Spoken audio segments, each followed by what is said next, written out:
Today I'm going to be crafting a whimsical fairy door ornament using these 3-inch wood slices that I buy online on Amazon.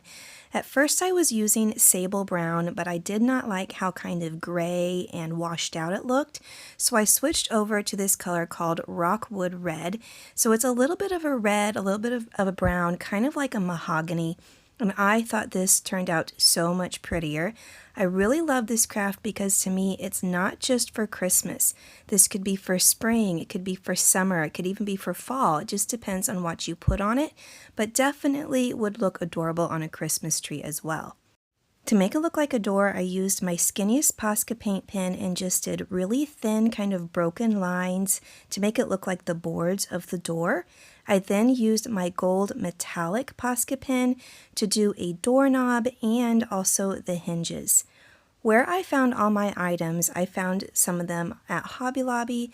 I also found some at Joann's whenever they were going out of business, and I'll also explain to you what they are, where I found them whenever we get to all the things that I ended up decorating on this cute little woodland door. Now, if you're more into gnomes, this could also definitely be a gnome door. It's just like a little door for a little woodland creature to live in. I put a string of jute up through the pre-drilled hole, and I also added a couple of just natural beads to the top to give it an extra little decoration. The first thing that I added was this all-purpose moss mat. Now I got this at Hobby Lobby and it has this mesh backing, as you can see. You do not at all have to buy it with the mesh backing. I really didn't know what I wanted, but I went ahead and bought this. It can be loose moss because I actually end up ripping it off the meshing.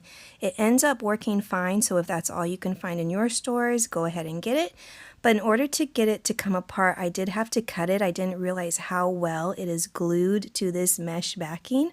But then after cutting it off and trimming it up a little bit, I was able to just gently rip it apart. And that made it actually really easy to control, having smaller pieces instead of a large, long strip, because I couldn't get it to bend around the door like I wanted, as you can see here. It just wasn't flexible enough. So just taking little tiny chunks and pulling it off, this is going to end up working fine. At first I was afraid I bought the wrong thing, but it will work out just fine.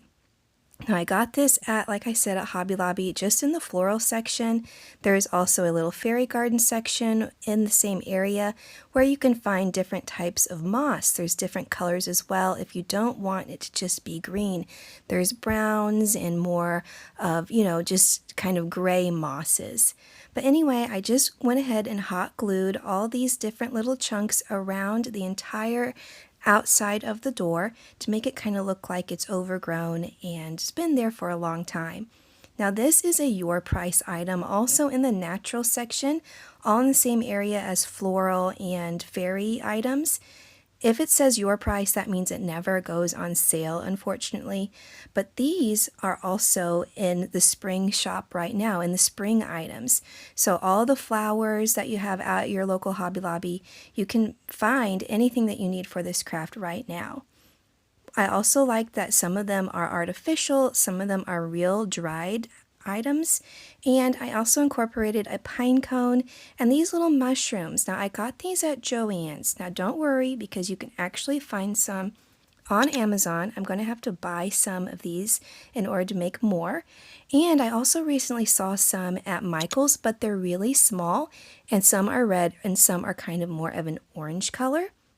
But after I got all my pieces together that I liked, I just glued them down in an arrangement that I enjoyed. So some of the artificial white flowers mixed in with the more naturals that are actually dried.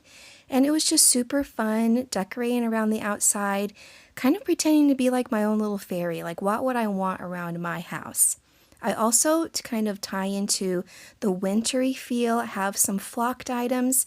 Those came actually off the very tip of a eucalyptus piece that was flocked at Christmas time. And I don't feel like it looks out of place either. I think it looks really nice. You can also trim things down if you think they're too long. And I just made this kind of wreath-like image around the door, just really natural and pretty. After getting all the little pieces tucked in just where I want them, this is actually the finished ornament. I love this so much. I definitely want to make more. I think this is definitely going to be a popular ornament in my upcoming craft show in November.